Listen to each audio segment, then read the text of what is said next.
बिहार में दूसरे चरण का मतदान। वोटिंग को लेकर बोले पप्पू यादव। पूर्णिया सीट को लेकर बड़ा बयान। तेजस्वी और नीतीश पर लगाए गंभीर आरोप। आप तो खुद जानते हैं, आप देखते हैं, आप लोग अनुभव करते हैं। मैं तो बेटे की तरह चुनाव लड़ा। अब मैं बेटा हूँ, मुझे ब्लेसिंग मिली सबकी कास्टलेस।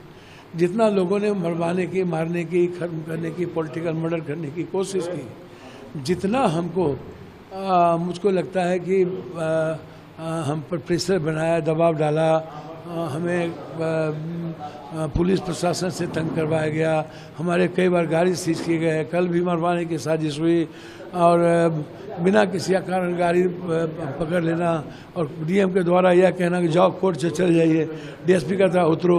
तो ये लगातार यहाँ आकर के एमपी एमएलए के द्वारा आतंक पैदा करना, 100 एमएलए बैठ जाना है। नीतीश बाबू जो उसको बहुत भाई की तरह मानते हैं, उसका रोड शो, सभा की सभा, और उसके बाद आदरणीय यशस्वी प्रधानमंत्री यहाँ आ गए अपनी सबसे पहली सभा करने। कुछ लोग तो यहाँ पर सारे क्रिमिनल्स माफिया सबको मेरे खिलाफ बुला लिए और सबको इतनी गाली गलौज दिलवाए, माँ बहन से लेके सबको, और यह कहना कि घर में ढुक के मार दो, मारेंगे ज़रूर। तो इसके बीच में इतना मेंटल टॉर्चर हुआ। तो ये तो जनता की देन है और आप लोग की ब्लेसिंग है। डर किस बात का? डर लगता तो मधेपुरा सुपौल छोड़ते मुके से। आपको लगता है कोरोना में नहीं डरे? 46 लाख लोग मर गया पटना के बाहर में, और पूरी बिहार की माफियाओं से लड़ने वाला व्यक्ति जो आप जानते हैं, हर जगह उसके खिलाफ संघर्ष करने वाला। और पूर्णिया को मैंने हस्तिनापुर की गद्दी छोड़ दी और पूर्णिया को मैंने अपना माँ के रूप में चुन लिया और निर्णय लिया अकेले चलने का। आपको लगता है आज हॉट सीट क्यों है? ये देन है इस पूर्णिया के हर जाति धर्म मजहब के लोगों का। उसने कहा नो नेवर, कोई बीजेपी, कोई नरेंद्र मोदी, कोई नीतीश, कोई लालू, कोई दल नहीं, पप्पू, सिर्फ पप्पू, सिर्फ पप्पू। 3 दिन कैंप कर रहे थे, बड़ा बवाल हुआ, पूरा देश देखा, क्या मामला? आप खुद देखिए ना, आप उन्हीं को देखिए ना, यहाँ क्या कर रहे थे।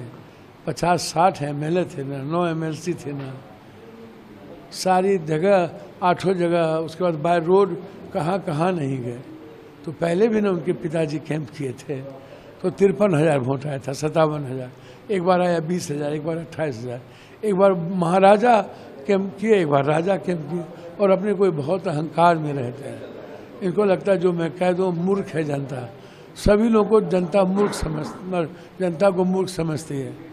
सब लोग को लगता है पैसे से सब कुछ होता है, जात से ही होता है। मैंने देखा है कोई no money, no caste, no religion, no Hindu मुसलमान।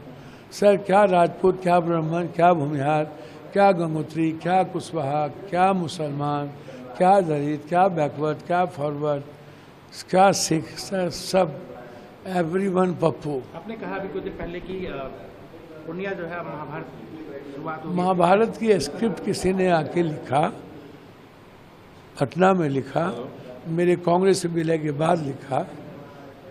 पहले हम बहुत अच्छे थे और उस महाभारत के स्क्रिप्ट को महाभारत के रूप में पूर्णिया में आकर के उसने अपनी सारी ताकत अहंकार को दिखाई। जितनी हैसियत थी उसने औकात अपनी लगा दी। अब उस महाभारत की पूरी स्क्रिप्ट की कथा 4 जून के बाद पूर्णिया की जनता एक इतिहास के रूप में लिखेगी। वो आप भी देखेंगे, मैं भी देखूंगा। एक नई राजनीति की शुरुआत होगी। बहुत अरसे के बाद बिहार ने और देश के लोगों ने एक बेटा को जन्म दिया है राजनीति में, और वो बेटा एक नए इतिहास को लिखेगा।